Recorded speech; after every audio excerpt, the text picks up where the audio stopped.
morning, everyone. Thanks for joining us here today. It's a pleasure to welcome you to Cole Harbour, Dartmouth.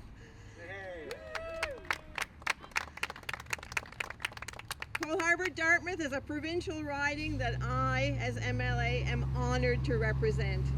This week is a big one for families as they gear up for back-to-school activities. We know that very well. We can see it, we can feel it as much as we can feel the cold air in the wind today. It's also a busy time for our caucus as we return to the legislature, ready to keep fighting for the people of Nova Scotia. Right now, our province is facing an affordability crisis like we've never seen before.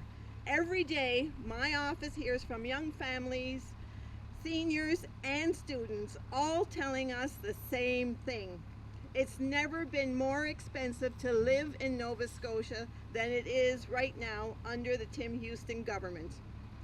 But we're not standing by. The Nova Scotia Liberals are laser focused on tackling this affordability issue head on. And with that, it's my pleasure to welcome the leader of the Nova Scotia Liberal Party, Zach Churchill, to share our team's vision for making life better for all Nova Scotians. Thank you so much, Laura Lee. Thanks everybody for being here and joining us this morning. I'm happy to be joined here by our incredible group of MLAs from across this province, as well as a number of our newly recruited and nominated candidates who have joined us here today. It's wonderful to be here at Portland Hills Transit Terminal with Laura Lee. Before we get to our special announcement, I do want to make another, and that's that Laura Lee will be stepping up as the new deputy leader of the Nova Scotia Liberal Party and the Nova Scotia Liberal Caucus. As Kelly Regan steps down from that role, I sincerely want to thank her for her years of support, not just while I've been leader, but also since the first day I was elected. Kelly's sage advice has always been there for myself and our caucus, and I've certainly come to really value and love her and the friendship that we've created together. And Laura Lee, thanks for taking on this important role, and certainly thank you for welcoming us here to your community today as we make this important announcement. It has been a really busy summer with our team hitting the road from one end of the province to the other, talking with folks from every background, every economic situation. We've certainly heard from people who can't find a primary care provider, with the doctor wait list nearly doubling since Tim Houston's government came to power. But we have been hearing steadily how much working families, young people, and seniors alike are all being impacted by the high costs of living in Nova Scotia and the high taxes that we have here. We've heard from families and businesses who are struggling, and we've heard from young families and seniors alike who can't afford to find a house and a place to live.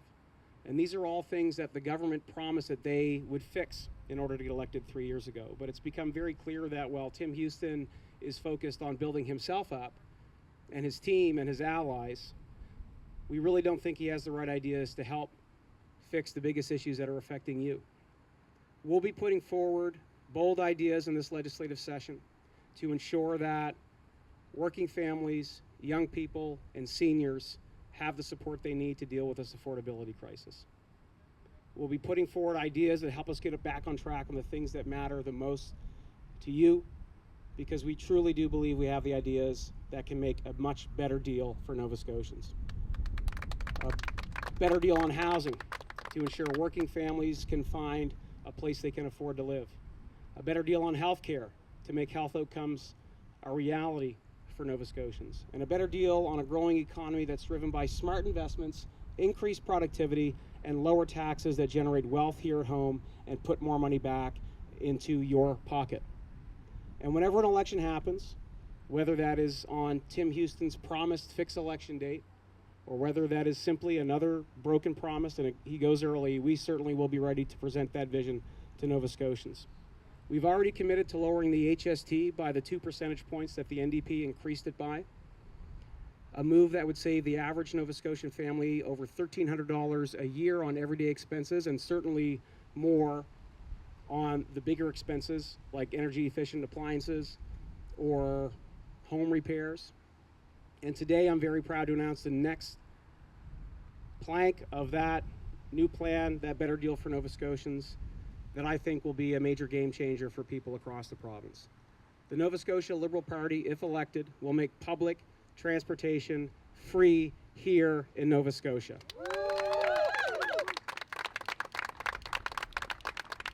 From Halifax to Cape Breton, through the Valley and across this province, we will invest to eliminate fares and expand capacity.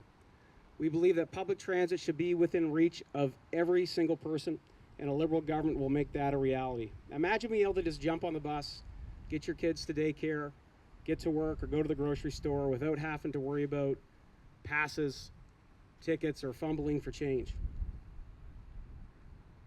This policy not only will put more money back in the pockets of Nova Scotians, but it will also eliminate emissions and traffic congestion, and will create more housing options for people. But at the end of the day, this is a major affordability measure which will help those working people that are currently struggling under this affordability crisis. In the HRM, if you already commute by transit every day, this will save you over $1,000 a year. Seniors who are buying a monthly pass would save almost $800 a year. And for the people to decide to switch from driving to taking the transit, you could save up to $5,000 each year in gas, maintenance, and parking fees alone. We'll also invest in community transportation to support the more than 20 organizations that deliver vital services in every county in Nova Scotia. This would represent the largest investment in community transportation in Nova Scotia's history. On top of this, our plan would add extra funds for transit authorities to address increased ridership and expand their systems to create additional capacity. This investment will connect communities, help reduce congestion, and let you keep more money in your pocket. It's good for commuters, it's good for the environment, it's certainly good for this province. Throughout the fall, we'll continue to put forward concrete and bold ideas to help people in this province, whether that's to address the big issues we face in housing and healthcare, or whether it's more immediate solutions to help bring some relief to you and your family, like making public transit free. While this government fails to fulfill the promises it made to you on healthcare, housing, and the cost of living, we will be delivering a plan that truly works for you. Like our previous commitment to cut the HST, and today's commitment to have a truly fare, free transit system, we will keep presenting practical ideas to make Nova Scotia more affordable for people and present a better deal for Nova Scotians.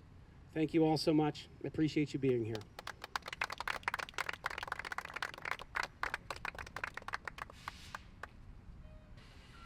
Thank you, Zach.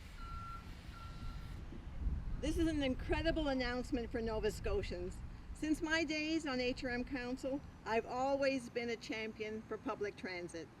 I was able to spearhead a successful pilot program that led to giving free transit passes to high school students when I was on council. And I'm thrilled that today this announcement builds on that success. For us on this side of the bridge, or this side of the harbor as we say, our commute isn't always easy. Whether we're taking the ferry to Halifax or catching the bus to work, this announcement is going to be a game changer for the people of Cole Harbour, Dartmouth, and across this province where transit services are provided. And now I'd like to introduce someone who can really speak to the difference this will make. A resident of Clayton Park and a frequent Halifax transit user, Janine Williams Kane. Welcome.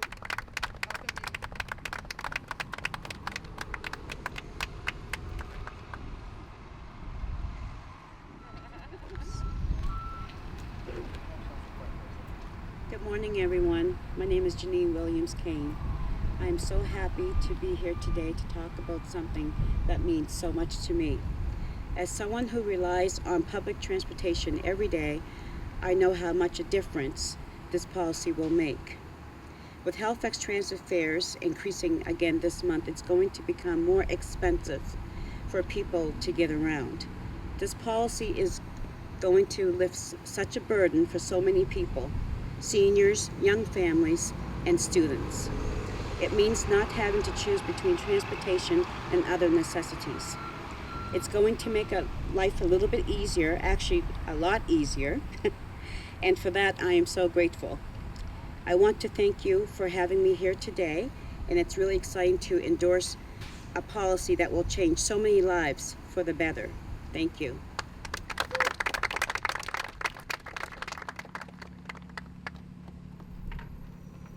Thank you, Janine, and thank you, Mike, for joining her. Mike is a friend of mine who has joined us today, and he abandoned the car culture some time ago, and uses transit on a regular basis, so I'm happy to have him here with us today. The cost of living is impacting everyone, from seniors to young families to students, and we need bold policies that will truly help all Nova Scotians. And I am confident that today's announcement, coupled with our commitment to lower the HST, demonstrates that we are committed to that goal.